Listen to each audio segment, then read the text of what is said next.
Hi everyone, welcome back to another amazing episode of Resilience Tracks, the podcast where we follow the tracks of the next generation of environmental leaders working to build a more resilient future on Earth. So today we're joined by another amazing guest, Ahmad Adnaf. He is a former extern alumni, a final year social work student, and has also been a part of 2024 Unitary Leaders for a Free and Open Indo-Pacific Training Program.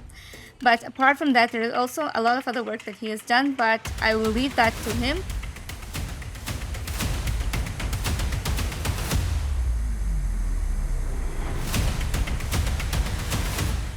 So, hi Ahmed, welcome to the Resilience Tracks podcast, and how are you doing? Hi everyone, thank you so much for having me here. My name is Adnaf and I am a social work undergraduate who is deeply passionate about marine conservation and supporting coastal communities through sustainable initiatives. Most of my work focuses on marine pollution awareness, environmental sustainability, and community engagement. Through field experiences and grassroots initiatives, I have been exploring how environmental protection and community well-being are strongly connected. I'm really excited to be part of this conservation and share my journey and experiences today. So go ahead. Well, very nice to have you here as well. Okay, so first things first, since you are a social work major, I want to know that what was your inspiration behind majoring in social work because it's not an easy job. So, how did you decide to be here? Yes. Based on the social work engagement is my from my childhood. I have to explain that. So from my childhood, I am seeing the several issues in the community. So we have to focus the pathway to I find that the way is the social work. So I choose the social work path, and now I am the final year graduate. So with that, I am in coastal communities. With the I'm mm, very engaged with the marine. So within social work path, how I connect with the marine production and social work in one way, and how to make the marine to very useful to the coastal communities, and with the coastal communities, how can we protect the marine? So this is the way I found the path to in the social work way. Wow, that's really amazing, especially hearing that you had this dream since you were a kid. So, since I was going through your profile and came to know that you were working on an amazing project, which is also a part of your final year research on the reutilization of the fish waste under the name Ocean Renewal. So, why don't you tell us a bit more about it? Yes, before moving to that, we have to understand the why this fish waste. So, based on the marine pollution, we can see the plastic pollution, fish net waste, coastal dumping, ocean waste management. There are several issues facing in the coastal communities. So, before moving to fish waste production, fish waste issue, we have to focus the sustainable fisheries and what are the marine issues we are facing. So, one of the thing that we have to talk about the sustainable fisheries. So in that, one of the important area in marine conservation is sustainable fisheries. Today many coastal regions around in Sri Lanka are facing the problem of overfishing. So when fish are harvested faster than they can naturally reproduce, fish pollution begin to decline.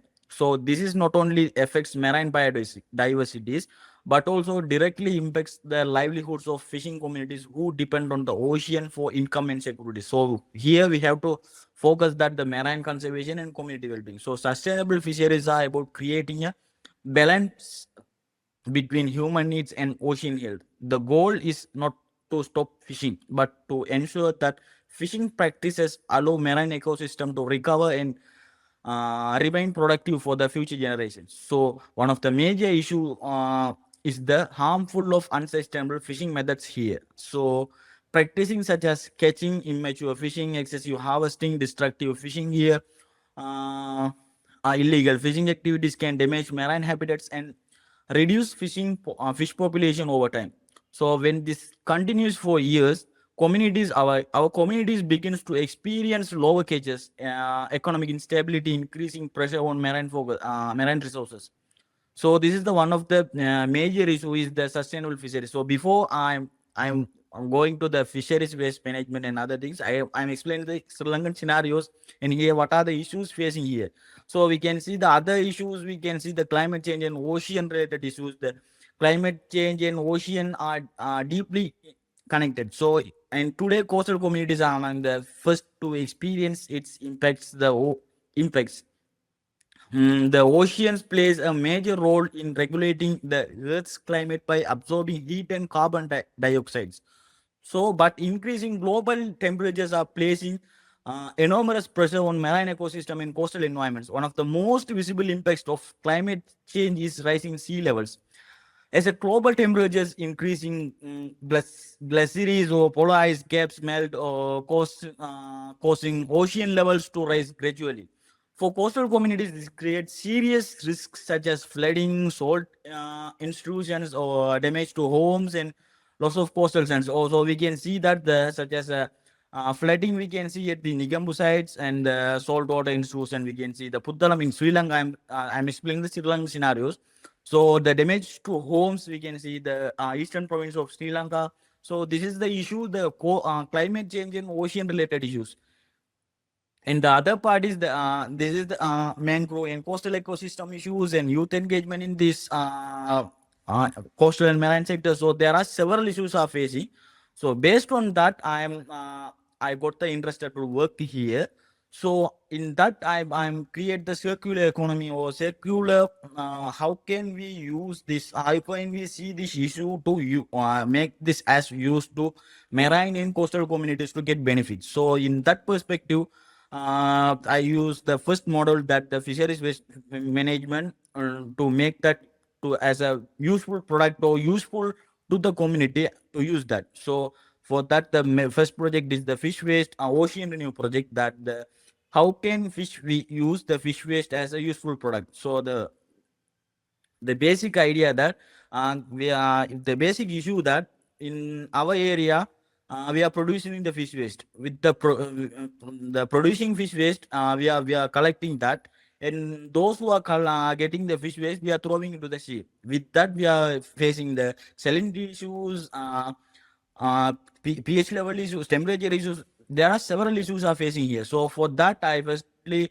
I did the marine water quality test at the ocean. So in the test, we testing the salinity, temperature, salinity, temperature, pH, DO, dissolved oxygen. This is the parameters we use to test that the water quality test. In the test, we got the results that our ocean is affected here. So for that with the results, I got the ideas. Yes, our ocean is polluted with this. So how can you make this as the or make this as useful product, or how can we give the infrastructure to the community? So in that I have the conclusion. I found the solution that we can use this fish waste as a useful product, fish amino acid, fish meal, fish oil, fish slack, whatever it is we can use. But the community can easily take as a fish amino acid because the Sri Lanka is an agriculture country and the fishing country. So with the fish amino acid we can use as the in our garden or agriculture sectors or whatever in which they can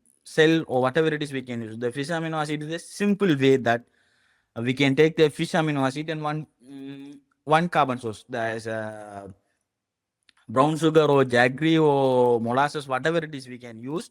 So with that, we can get the simple fish amino acid with the most effective one for the agriculture sector. So with the zero wastage, we can get the best reproduct in the fish amino acid. In the process, I am doing here the coastal cleanups, public awareness to the communities. How can we use this in the poster campaigns and this is the activities to give the knowledge to the community. So I hope I am giving the basic overall idea. Yes, and it was very amazing how you also gave us the background of how you found the idea and what was the problem that led towards this solution. And I really loved the creative approach that you went for and how you made so many different products that can be used out of the fish waste. And definitely, it is an example of circular economy. And I think it will be an inspiration for a lot of people. So, you have also worked with the fisherman community, and you also told that you were working for the development of modern fishing nets to reduce the harm to the mangrove ecosystems. So, can you tell me a bit more about If we that? see the marine and coastal ecosystem production, we can see the marine and coastal ecosystem production is one of the most important areas in marine conservation because these ecosystems are directly connected to the biodiversity. The biodiversity simply we can say what is it, fish and other species. So the biodiversity, climate resilience, food security, and the survival of the coastal communities that directly connected with these ecosystems. So the coastal ecosystems such as mangroves, coral reefs, lagoons, seagrass beds, and wetlands plays a critical role in maintaining the balance of marine environments. These ecosystems are not only habitat for marine species, but also a natural production systems that support human life and livelihoods. Marine mangroves are especially important in coastal production because mangrove forest acts as a natural barriers against strong waves, storms, coastal flooding, and erosions. So their complex root systems help stabilize shorelines by holding soil and sediments together. So during the extreme weather events such as cyclone or storm surge or mangrove reduces the strength of waves and help protect nearby coastal communities from severe damage. So this is the best example here. So mangroves are also important breeding and nursery grounds for many fish species, crabs, shrimps, and other marine organisms.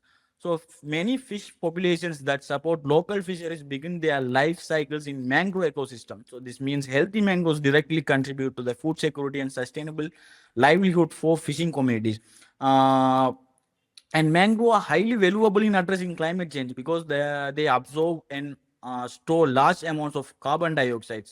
We can see. So often referred to as a blue carbon.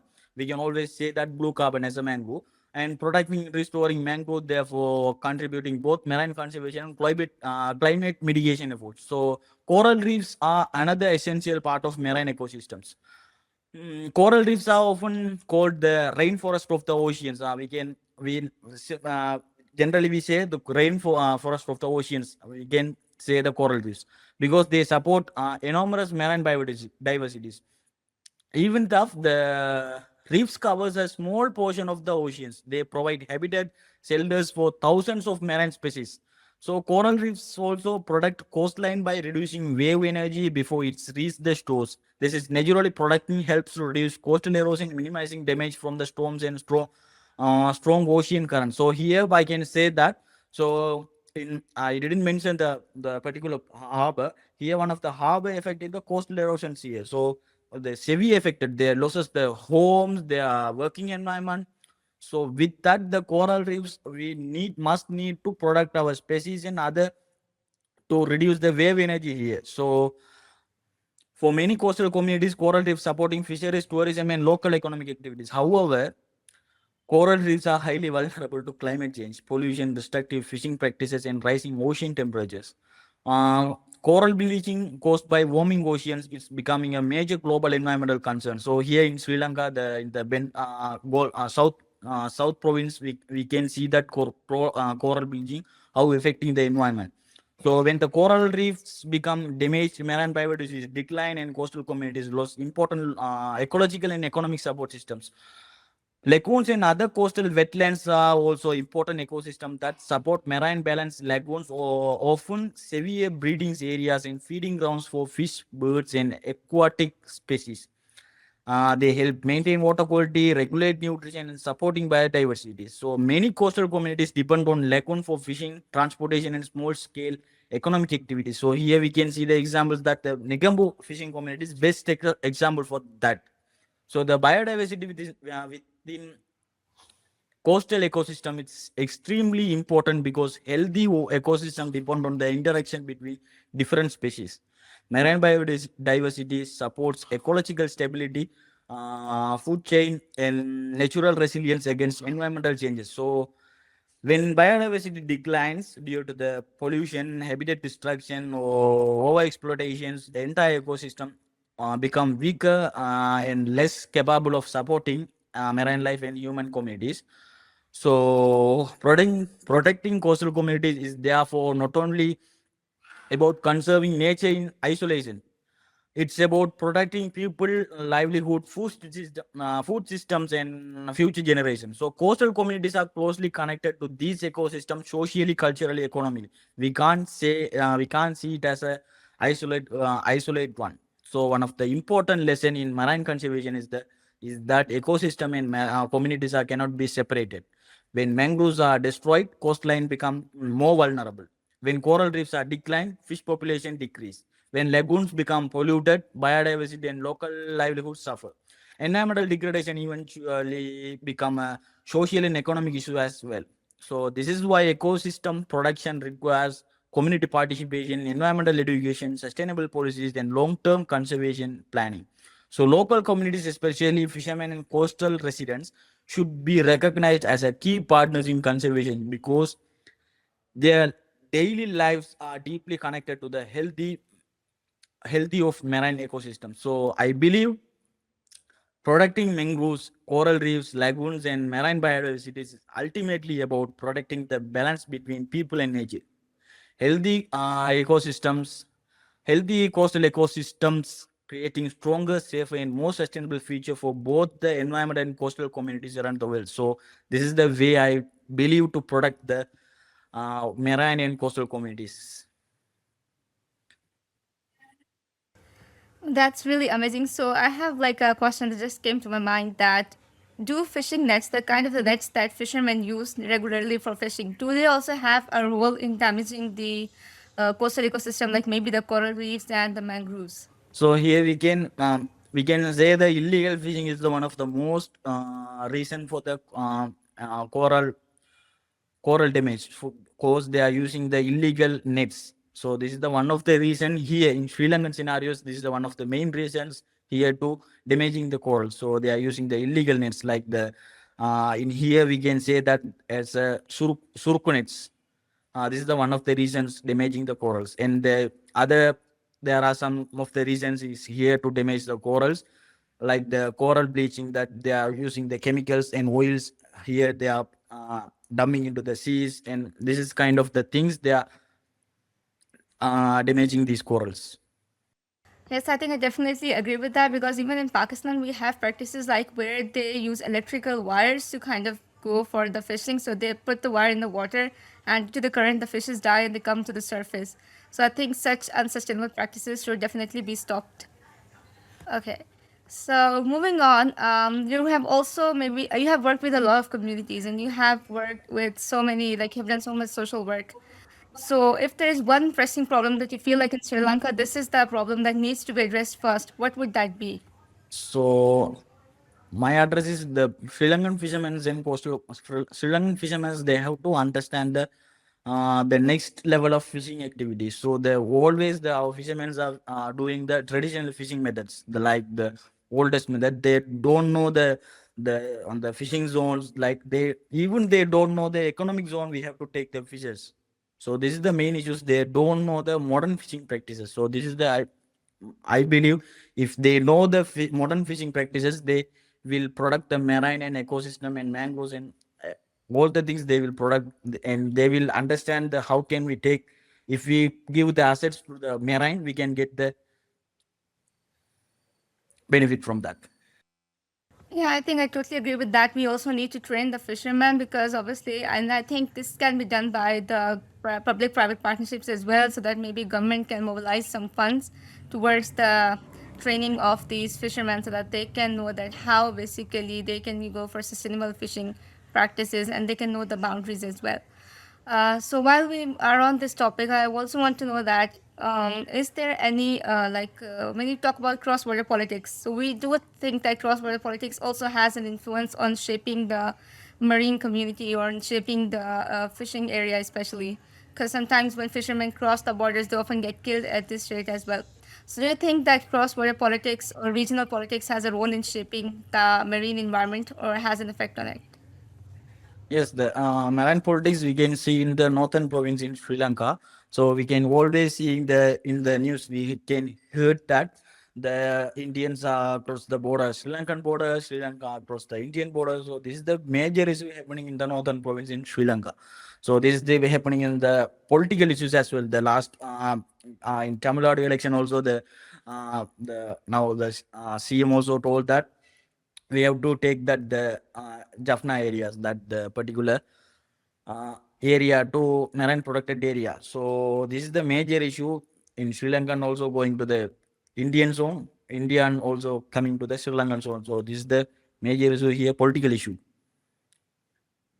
So, is there any a solution that, in your opinion, you think, okay, this might be one of the solutions to this problem that you want to stick with us? So for the solution is the this is the we have our fishermen have to be educated. So if we have fishermen educated, they will understand. So this is our area, so this is our border. So they will understand. So and the main issue is they are with the GPS. They are using the GPS and finding that here they will here the fish are here, so they are going, they not understand the borders and they are going to the catches the fishes. But our fishermen have, if they understand the modern fishing, they will use their machineries or whatever it is, so they can understand here the fishes are here and we can go there and we can catch the particular amount of fish. With that they can understand, here fish and we have to go only there, not only the other borders or other fishes are we don't know, want.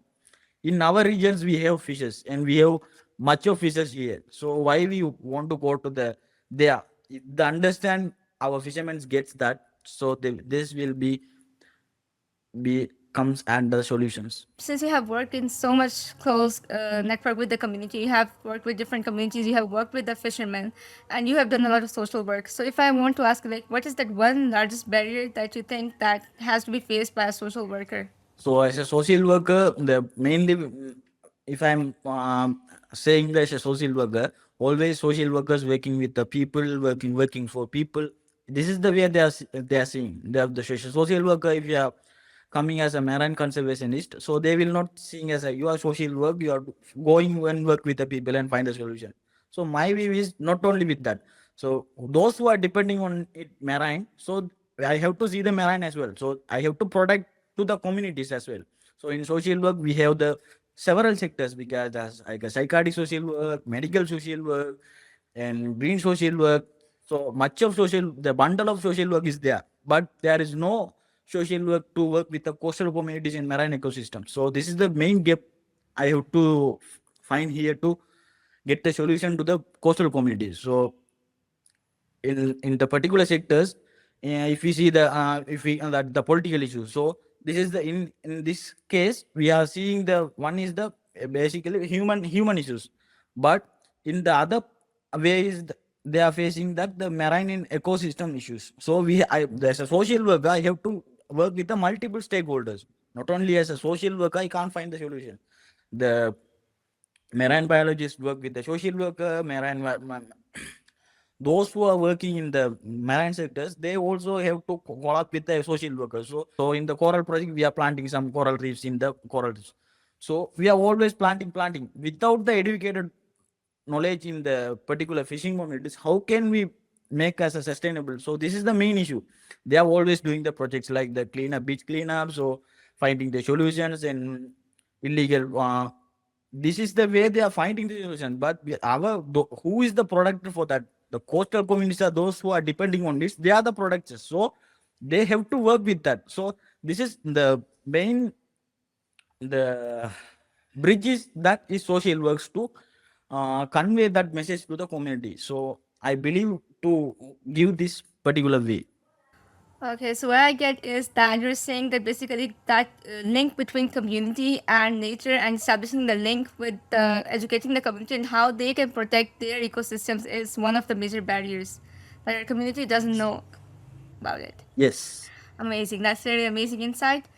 So, do you also think that finance is also a barrier apart from all these barriers? Because sometimes the youth is there and it wants to work, but for some reason they don't have the finances. And because of that, a lot of amazing ideas are left unattended. So the youth sectors we can see nowadays Sri Lankan scenarios are major youths are not coming to work with at the next level fishing activities of coastal communities. They don't like because they are thinking that our the now here the now fishermen are also they are don't like to give their responsibilities to their next generation like sons or daughters or whoever, because they are thinking the fish are not the decline of fishing and the several issues are facing there. So the youths are not coming to work with the this nowadays fishing activity. So this is the major issue. So when we are talking with the communities, they are thinking always they are thinking that some of the key roles are there. So only for that role, their child also have to be educated. They don't like to be educated as a marine science or aquaculture, or they don't like to give their child to do those studies. So this is the main. This is also the reason. Okay, and could one of the reasons why they don't want to send their children to like these educational institutes is because of the lack of finances, or is it because of the perspective that they don't simply want the people to come to this field more? Yeah, the financial barrier also the main issue for them, because the in here we don't have before tsunami we in our eastern Ampara district, before tsunami we have the landing sites here, so we can park our boats here. But nowadays, after there are major reasons are here, but the harbor, yeah, the failure harbors and climate change and major issues. Nowadays we don't have even the landing sites here. So our Ampara district people, for the landing site, they are going to the Bedigulo district. So for the per trip, they are spending more than 50,000 rupees. So this is the bigger challenge. The financial issue is facing our fishermen are very unpredictable issues, always in loan. So, if there is maybe one policy that you could come up regarding for solving this issue and for protecting the marine community, what would you suggest that? For example, just consider that you're a policymaker and you have the right to make a policy in the favor of the fishermen. What would that be? So the policy that we have to fishermen have to be independent. So in our north side, so I'm saying the one example for that. In our Trincomalee district, fishermen are facing the issue is with the officers, with the navy. So when they are catching the fishes, not only with the fishing catching issue, they are facing with the navy officers struggle also. So for them, we have to make the policies for that. The fishermen's policies for what are the rights for them. So that rights have to be given to them. So don't be marginalized. Fishermen don't have to be marginalized. So that's the main policy have to be bring. So always fishermen don't want to be marginalized in Sri Lanka. So in several places are marginalized peoples. They are marginalizing by officers in others. Yes, I think that's the problem everywhere as well. Because even if I talk about here in Pakistan, there is this thing that fishermen are not, their opinion is not considered in the policy making. They have more knowledge of how, what are the problems and what could be the potential solutions that could be more successful. So definitely, I agree with you that they should not be marginalized and they should be considered in the policy making. Since you are talking about Sri Lanka and you have said that there are so many regions and each region has different problems. So if you could map it out and kind of tell like maybe which region has which problem, which has which, just so that someone who has never visited Sri Lanka and has never been to there but can have an idea of that, okay, this region has this problem and this has this. Yeah, in Sri Lankan scenarios, we can see several issues here. So in Eastern province, different issue with the Southern province. So Southern province is different issue with the Western province. So here in particularly, we can see the Eastern province in Trincomalee district, they are facing with this coral reefs issues, and the particular district facing the mangrove issues. The Eastern province facing with the coastal erosions, with the harbor infrastructure issues. The Southern province facing is tourism affecting into the ecosystems like the uh, mangrove, coral reef degradation and other things. And when we say the Nigambu lagoon areas, the fishers are facing with the mangrove issues. The Puttalam people, the salinity issues, that the salinity connecting with the fresh water. So salinity intrusion increasing like sea level rise. So the northern provinces are facing like the illegal fishing, illegal the political issues. The Indian Oceans, they are going to the Indian Oceans and catching the fishes. This kind of the different areas facing the different issues, but the all kind of issues we can see in Sri Lankan scenarios. So, do you think that the best solution to all of these issues, if you could bring it to like one point, that would be basically training the community and involving them in the management of the resources? So my solution have to be as a here there are several departments and several ministries here, but they the the strong policies have to be made for that. So that is the main solution I am giving. So the strong policies give the strong law. So strong law give to the strong rights for the particular communities. So that's the way I believe. Yes, I totally agree with that. And I think that is how we can make a just transition towards the sustainable future, because we are currently talking about moving towards sustainability, and without empowering the community, it's impossible. Yes.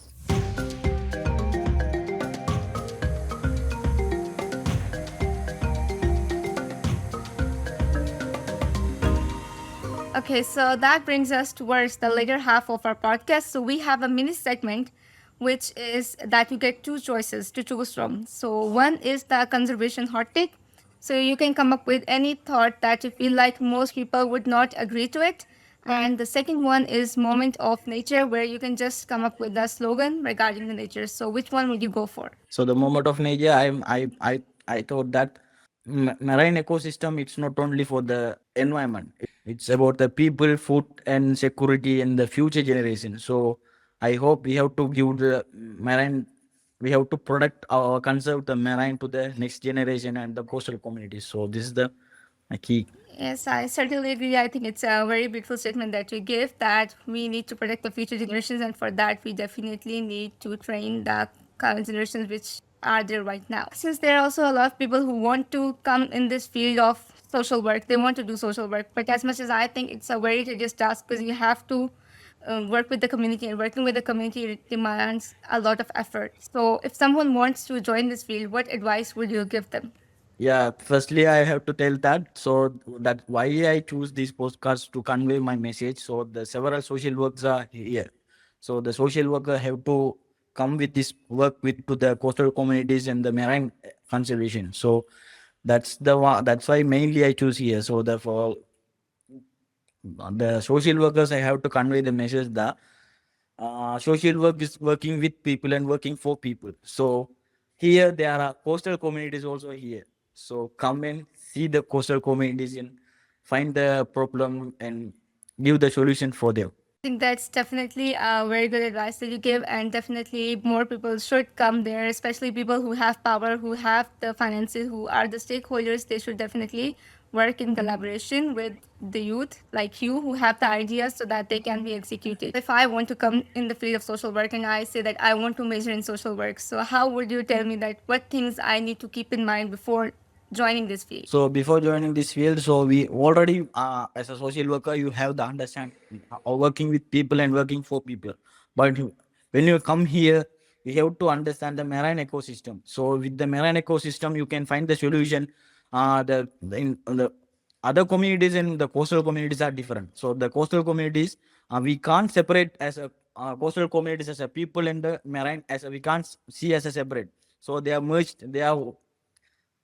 They are interconnected. They have the emotional connection with the marines. So they have to understand the marine ecosystem. The culturally, the each regions are different emotional connection with the marine system. So they have to understand the each communities have the different emotional connection with the marines. Basically, if I want to like come in this field, I have to first understand the community and I have to understand the problem. So whether it's marine, or if I'm working with a terrorist, or I'm in an area where there is a problem with farming or something, or a terrestrial ecosystem, I have to first understand that ecosystem and the community there in order to work with them and become a good social worker.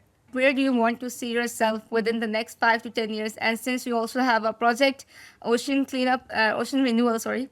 So, what future aims you have with that one as well? In 10 years, I have to see my future that so I have to be the our in on not only the large scale. So in our fishermen's fishing, our community also have to tell that. So is there any issue? There is Adnaf. So this word I have to heard that. So if they face any issues, now I am talking with several issues now. So the harbor infrastructure failure issues also I am facing. Talking with the ministers on others. So our communities know about that. So in 10 years, our communities have to tell that if we faced anything, if we marginalized anything, or if we face any issues, there is enough. So this word I have to heard. Have to heard. Oh, so this is my dream. That's really amazing. It's such a beautiful dream, and I really hope that this dream comes true. So, regarding the ocean renewal project that you're working on, of the utilization of the fish waste, do you have any further goals with that? Like, you want to expand the project, or you want collaborations or something? Is the collaboration. So the initial stage, I am testing the fish amino acid for in the organic farm. So this is the organic things. So the next level phase, I need the big infrastructure for to do this. So the per day in our only Saindamaradu, we are producing the 350 kilograms. So think that how much fish waste producing in whole Sri Lankan coastal region. So in only the Saindamaradu, that is only the within 2 kilometers. So within only 2 kilometers, we are producing the 350 kilogram. We can see how per day producing the fish waste in all over the Sri Lanka. So the next stage, I am going to make this as the useful product as a fish amino acid. I need the infrastructure to produce as a to make as a community benefit. So here I got the test and testing levels. After finishing that, I am going to the next level to make this fish waste as a fish amino acid production as a sector here. So I'm needing the some investors or collaborators. So I'm finding those peoples or institutions or whatever it is. Yeah, I really hope that you find good investors that are willing to invest in the project and the collaborations.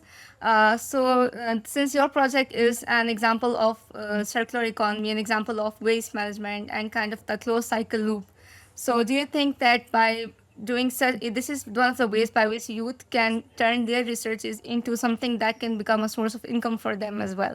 Yes, definitely. Before we wrap up the podcast, Ahmad, we want to know that where people can find you. So, in case they want to maybe collaborate with you or they want to know more about the problems that they're in Sri Lanka, so how can they contact you? Where they can find you? So LinkedIn, they can contact me to the LinkedIn Ahmad Adnan. Just search Ahmad Adnan. They can find my profile.